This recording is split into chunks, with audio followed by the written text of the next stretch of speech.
പെട്ടെന്ന് സാത്താൻ നിബന്ധിക്കണമെങ്കിൽ എന്ത് ചെയ്യണമെന്ന് അറിയാമോ? സാത്താൻ അടുത്ത കൊല്ലം പോയാൽ മതിയെങ്കിൽ കുഴപ്പമില്ല. പെട്ടെന്ന് സാത്താനെ കളയണമെങ്കിൽ ഇടിമിന്നൽ പോലെ. ലൂക്കാന്റെ സുവിശേഷം 10:18 ശ്രുതികട്ടെ. Hallelujah Luca 10:18.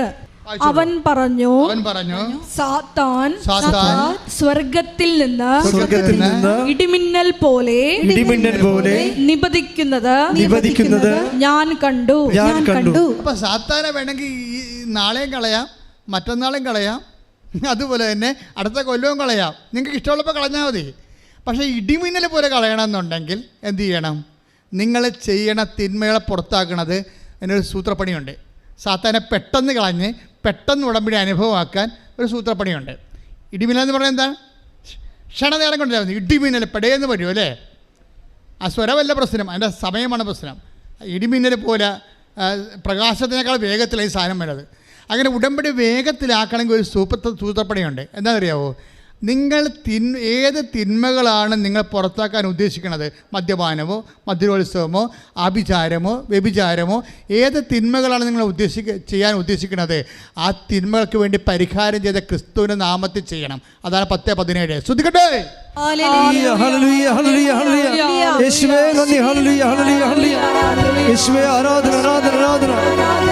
Luka 10:17. Take the word of God. 72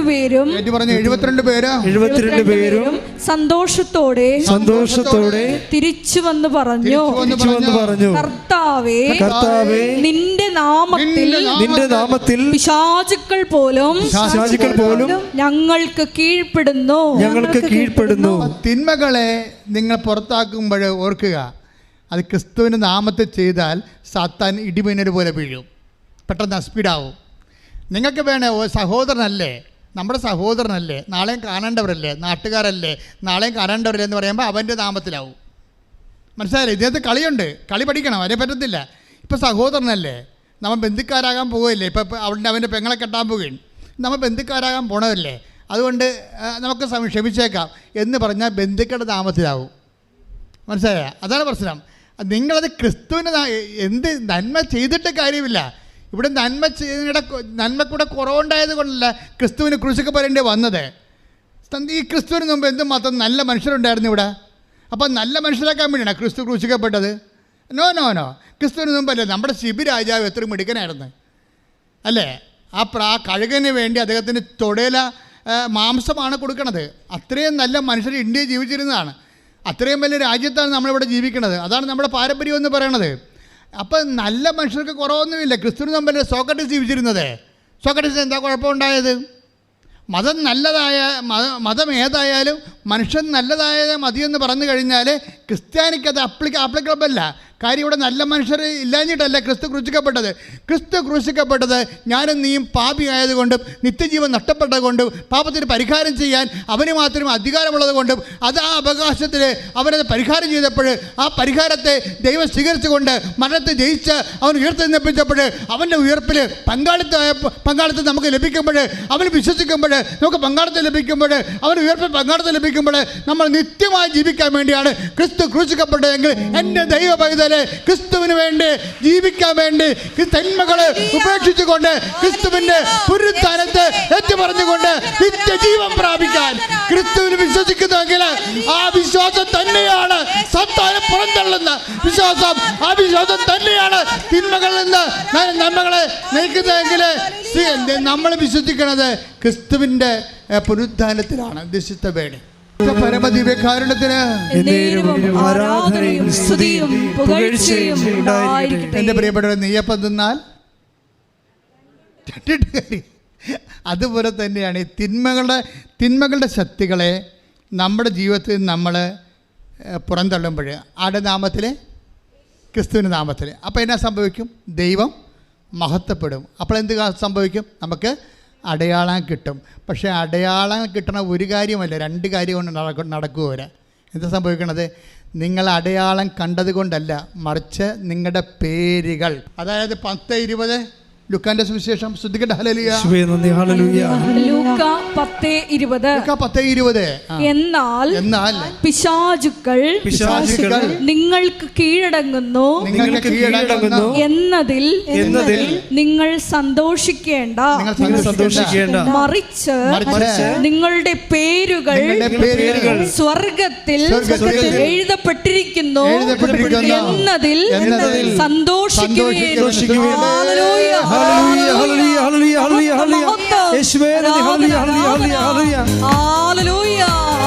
അടയാളങ്ങൾ ലഭിക്കുമ്പോഴും അതിനർത്ഥം എന്താണ്? ഓരോ സമയം ദൈവം മഹത്വപ്പെട്ടിട്ടുണ്ടെന്ന് അർത്ഥം. ഓരോ മഹത്വം പ്രാപിക്കുമ്പോഴും ഓരോ തിന്മകൾ നിങ്ങളുടെ ഉള്ളിൽ നിന്ന് പിന്തള്ളപ്പെട്ടിട്ടുണ്ടെന്ന് അർത്ഥം. ഓരോ തിന്മകൾ പിന്തള്ളപ്പെടുകയും ഓരോ സമയം ദൈവം മഹത്വപ്പെടുകയും ഓരോ അടയാളം കാണിക്കുകയും ചെയ്യുമ്പോൾ അടയാളം മാത്രമല്ല കാണിക്കുന്നത്, നിങ്ങളുടെ പേരുകളെ സ്വർഗത്തിൽ അടയാളപ്പെടുത്തിയിരിക്കുന്ന കൈയടിച്ച്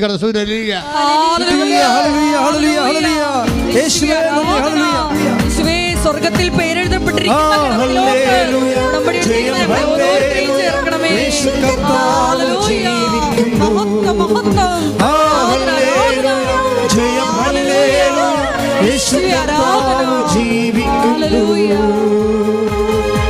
പരിശുദ്ധ പരമദിവ്യകാരുണ്യത്തിന് ഇതാണ് ലോകത്തിൻ്റെ മേലുള്ള വിജയമെന്ന് പറയണത്. അത് എങ്ങനെ കിട്ടണത്? വിശ്വാസത്തിൻ്റെ സാധ്യതയാണ്. അതാണ് 1 യോഹന്നാൻ 5:7. എന്തെന്നാൽ ദൈവത്തിൽ നിന്ന് ജനിച്ച ഏവനും ലോകത്തെ കീഴടക്കുന്നു. ലോകത്തിന്മേലുള്ള വിജയം ഇതാണ് നമ്മുടെ വിശ്വാസം. അപ്പൊ വിശ്വാസം മൂലമാണ് നമ്മളെ ക്രിസ്തു നേടിയെടുത്ത കൃപയിൽ പങ്കാളിയാകുന്നത്. ക്രിസ്തു നേടിയെടുത്ത കൃപയിൽ പങ്കാളിയാകുമ്പോഴാണ് നമ്മൾക്ക് അടയാളം ലഭിക്കുന്നത്. അടയാളം ലഭിക്കുന്നവർ സംഭവിക്കുന്നത് എന്താണ്? അവർ ലോകത്തിൻ്റെ മേലെ വിജയം കൈവരിച്ചിരിക്കുന്നു. അപ്പോൾ ഒരേ സമയം തന്നെ ആത്മശക്തിയും അതേസമയം തന്നെ അടയാളവും നമുക്ക് ലഭിക്കുകയാണ് ഉടമ്പടിയിലൂടെ. അതായത് ഈ ലെവലിലായിക്കഴിഞ്ഞാൽ, ഇപ്പോൾ തന്നെ അഗസ്റ്റിൻ്റെ കാര്യം എടുക്കാം. അഗസ്റ്റിന് എന്താ സംഭവിച്ചിരിക്കണത്? അഗസ്റ്റ് 3 ദിവസം പ്രാർത്ഥിച്ചത് എന്താണ്? കർത്താവിനോട് പ്രാർത്ഥിച്ചത് എന്താ? കർത്താവേ, ഞാൻ ഈ ജയിലിൽ നിന്ന് ഇറങ്ങിപ്പോകും, സമയത്തിന് മുമ്പ് ഇറങ്ങിപ്പോകും. കാര്യം പരിശുദ്ധാത്മാവ് എന്നോട് പറയുന്നുണ്ട്, നിനക്ക് ജാമ്യക്കാരും ഇല്ലെങ്കിലും, നിനക്ക് ജാമ്യം കിട്ടാൻ സാധ്യതയില്ലാത്ത സ്ഥലത്താണ് നീ നിൻ്റെ കേസ് അങ്ങനെ കിടക്കണമെന്നുണ്ടെങ്കിലും ഞാൻ നിന്നെ ഈ ജയിലിൽ നിന്ന് ഇറക്കുമെന്ന് അഗസ്റ്റിനോട് ഈശോ പറയുന്നുണ്ട്. അപ്പോൾ അങ്ങനെ പറയുമ്പോൾ അഗസ്റ്റിൻ പറഞ്ഞത് എന്താണെന്ന് അറിയാമോ? ഞാൻ ഇറങ്ങിപ്പോകുമ്പോൾ കർത്താവേ, നിൻ്റെ ഭക്തിപ്രസ്ഥാനമാണല്ല നിന്നെ ഇവിടെ എത്തിച്ചതെന്ന് എന്നെ ആക്ഷേപിച്ചവൻ ഞാൻ ഇറങ്ങിപ്പോകുമ്പോൾ ജയിലിൻ്റെ വാതിക്കൽ ഉണ്ടാകണം, അവൻ എന്നെ കാണണം, അങ്ങനെ നിന്റെ നാമം മഹത്വപ്പെടണമെന്ന് കൈയിട്ടിച്ച് കർത്താൻ.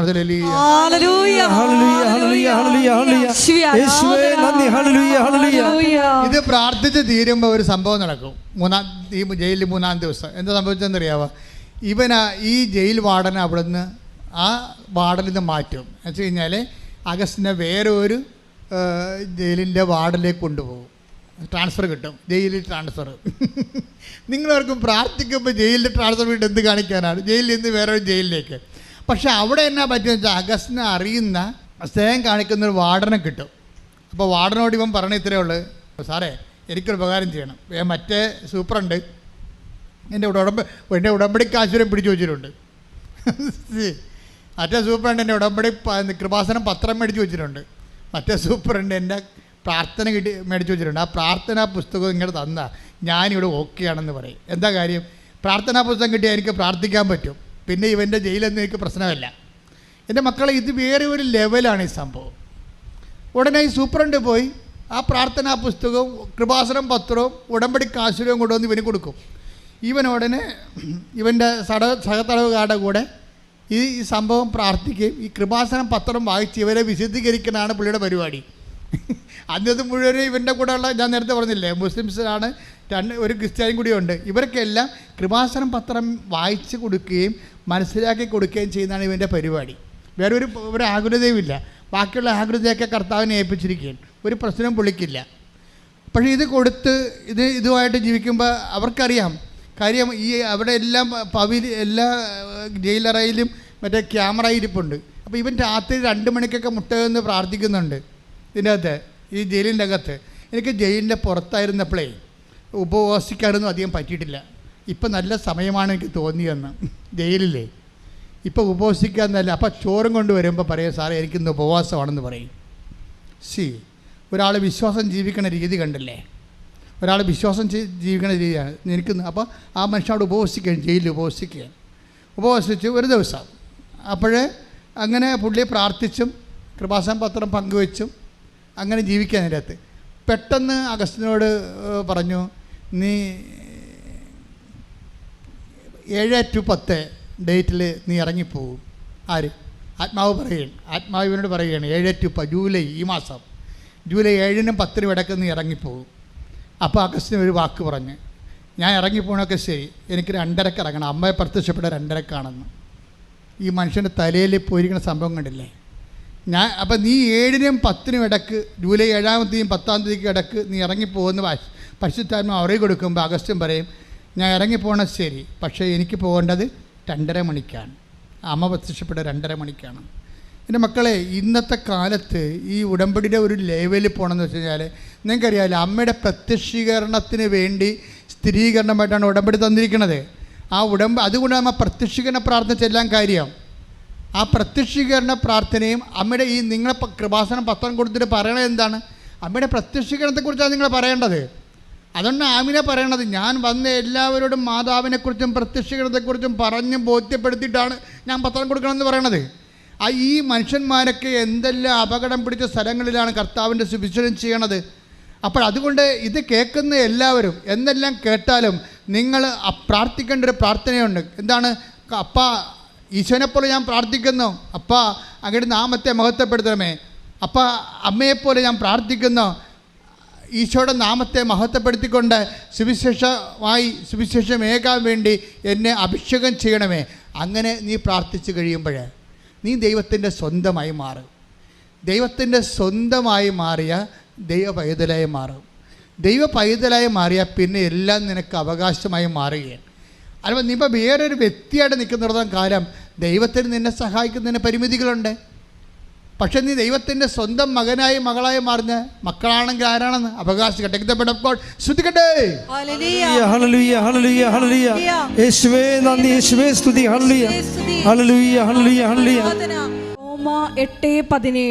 റോമ 8:17 നാം മക്കളെങ്കിൽ അവകാശികളുമാണ് ദൈവത്തിന്റെ അവകാശികളും ക്രിസ്തുവിന്റെ കൂട്ടവകാശികളും. ദൈവത്തിന്റെ നാം മക്കളെങ്കിൽ അവകാശികളാണ്, ദൈവത്തിന്റെ അവകാശികളും ക്രിസ്തുവിന്റെ കൂട്ടവകാശികളും. ക്രിസ്തുവിന്റെ കൂട്ടവകാശം എന്ന് പറയുമ്പോൾ എന്നാ ഉദ്ദേശിക്കുന്നത്? എന്തെന്നാൽ, അതായത് ക്രിസ്തുവിന്റെ കൂട്ടവകാശികൾ എന്ന് പറയുമ്പോഴേ ഉദ്ദേശിക്കുന്നത് അവൻ്റെ കൃപയുടെ കൂട്ടവകാശികൾ എന്നാണ്. മനസ്സിലായില്ലേ? മക്കളെങ്കിൽ അവകാശികളാണ്, ദൈവത്തിൻ്റെ അവകാശികളും പിന്നെ ആരാണ്? ക്രിസ്തുവിൻ്റെ കൂട്ടവകാശികളും. നമുക്ക് 2 ആനുകൂല്യമാണ് ലഭിക്കുന്നത്. പൈതലെന്ന് പറയുമ്പോൾ ഒരേ സമയം തന്നെ ദൈവത്തിൻ്റെ അവകാശികളും, ദൈവത്തെ അവകാശമായി നിൽപ്പിക്കാൻ നിത്യതയാണ് ഉദ്ദേശിക്കുന്നത്. ദൈവത്തിൻ്റെ അവകാശികൾ എന്ന് പറയുമ്പോൾ നിത്യതയാണ് ഉദ്ദേശിക്കുന്നത്.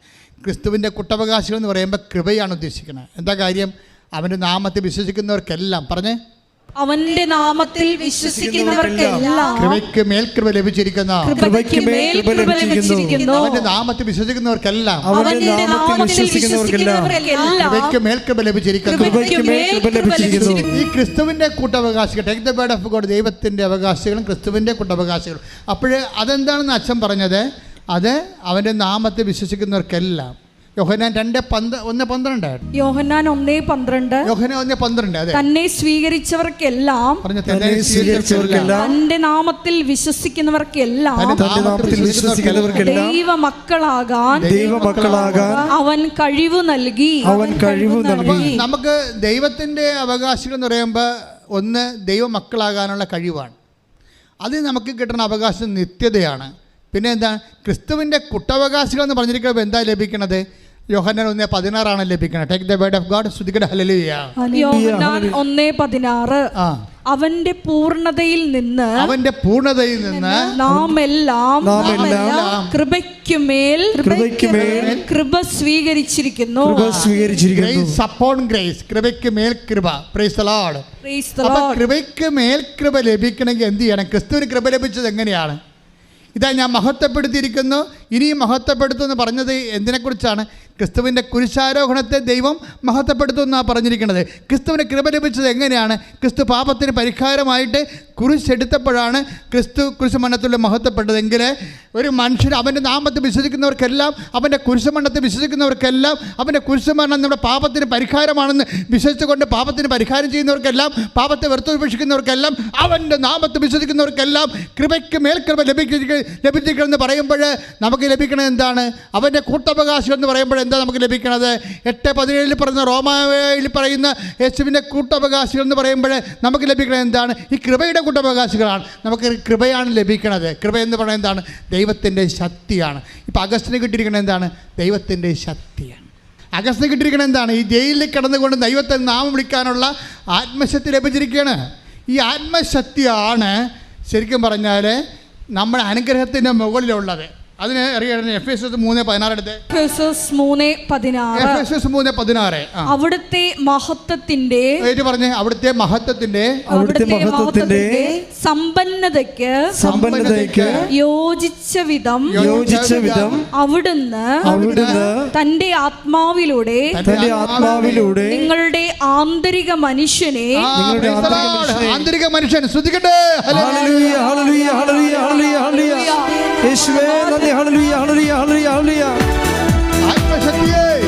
ആത്മശക്തിയെ ഇറങ്ങി എന്നിൽ വാ, ഇറങ്ങി എന്നിൽ വാ, മഴ പോലെ പെയ്തിറങ്ങി വാ, മഴ പോലെ പെയ്തിറങ്ങി വാ. സ്വർഗീയത്തിയെ ഇറങ്ങി എന്നിൽ വാ, ഇറങ്ങി എന്നിൽ വാ, മഴ പോലെ പെയ്തിറങ്ങി വാ, മഴ പോലെ പെയ്തിറങ്ങി വാ. ആരാധനയും സ്തുതിയും പുകഴ്ചയും ഉണ്ടായിരിക്കട്ടെ. ദൈവനാമം മഹത്വപ്പെട്ട് കഴിയുമ്പോൾ നമുക്ക് ലഭിക്കണ എന്താണ്? ആത്മശക്തിയാണ്. എഫേസ്യസ് 3:16-17 അവിടുത്തെ മഹത്വത്തിന്റെ സമ്പന്നതയ്ക്ക് യോജിച്ച വിധം അവിടുന്ന് തന്റെ ആത്മാവിലൂടെ നിങ്ങളുടെ ആന്തരിക മനുഷ്യനെ ശക്തിപ്പെടുത്തണമെന്നും വിശ്വാസം വഴി ക്രിസ്തു നിങ്ങളുടെ ഹൃദയങ്ങളിൽ വസിക്കണമെന്നും നിങ്ങൾ സ്നേഹത്തിൽ വേരുവാകി അടിയുറയ്ക്കണമെന്നും ഞാൻ പ്രാർത്ഥിക്കുന്നു. കണ്ടില്ലേ എവിടെയാ ഇത് പോണെന്ന് നോക്കിയേ? സ്നേഹത്തിൽ വേരിപ്പാകി. നിങ്ങൾ ക്രിസ്തുവിനെ പ്രതി, ക്രിസ്തുവിനുള്ള സ്നേഹത്തെ പ്രതി നിങ്ങളുടെ സഹോദരങ്ങളെയും ഈ ലോകത്തെ തന്നെ സ്നേഹിക്കുന്നതിലൂടെ എന്താ സംഭവിക്കുന്നത്? ആത്മശക്തിയുടെ അഭിഷേകം ലഭിക്കുകയാണ്. അതുകൊണ്ടാണ് 1 കൊറിന്തോസ് the word of God സ്നേഹം എല്ലാത്തിനും അതിജീവിക്കുന്ന. സ്തുതിക്കട്ടെ. Hallelujah hallelujah hallelujah. 1 കൊറിന്തോസ് 13:7 സ്നേഹം സകലതും സഹിക്കുന്നു. Praise the Lord. സ്നേഹം സകലതും സഹിക്കുന്നു, സകലതും വിശ്വസിക്കുന്നു, സകലതും പ്രത്യാശിക്കുന്നു, സകലത്തെയും അതിജീവിക്കുന്നു.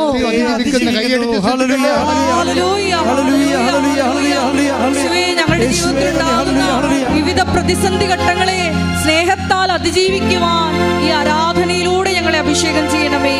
ഹല്ലേലൂയ. പരിശുദ്ധ പരമദിവ്യകാരുണ്യത്തിന് ആരാധനയും സ്തുതിയും പുകഴ്ചയും ഉണ്ടായിരിക്കട്ടെ. ഈ എല്ലാത്തിനെയും അതിജീവിക്കുന്ന 1 കൊരിന്തോസ് 13:7 ദൈവസ്നേഹത്തെക്കുറിച്ചാണ് ഇവിടെ എഫേസ്യസ് 3:17 വായിക്കുന്നത്. ശ്രദ്ധിക്കട്ടെ. Hallelujah hallelujah hallelujah hallelujah. യേശുവേ നന്ദി. Hallelujah hallelujah.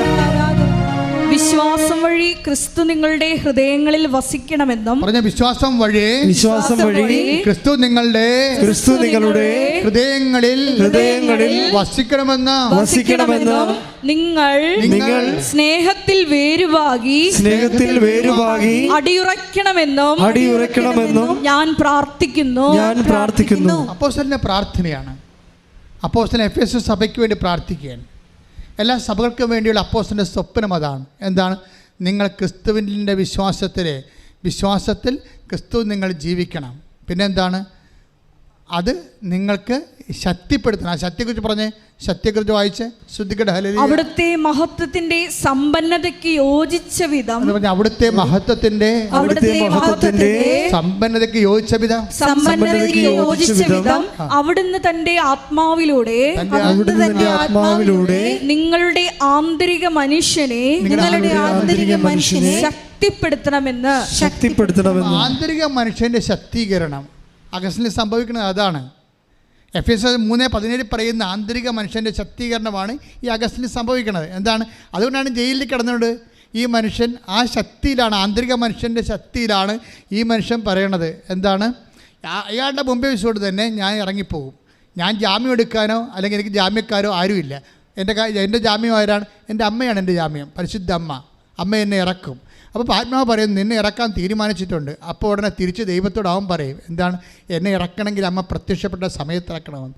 ആ പറഞ്ഞ 2.5 മണിക്കൂർ 3 ദിവസം കഴിയുമ്പോൾ ആ പറഞ്ഞ 2.5 മണിക്കൂർ ഇവൻ ഈ കൃപാസനം പത്രവും കാശ് രൂപ എടുത്തുകൊണ്ട് ജയിലിൻ്റെ പുറത്തോട്ട് ഇറങ്ങി വരും. ശ്രദ്ധിക്കട്ടെ. ഹല്ലേലൂയ. ഹല്ലേലൂയ. ഹല്ലേലൂയ. ഹല്ലേലൂയ.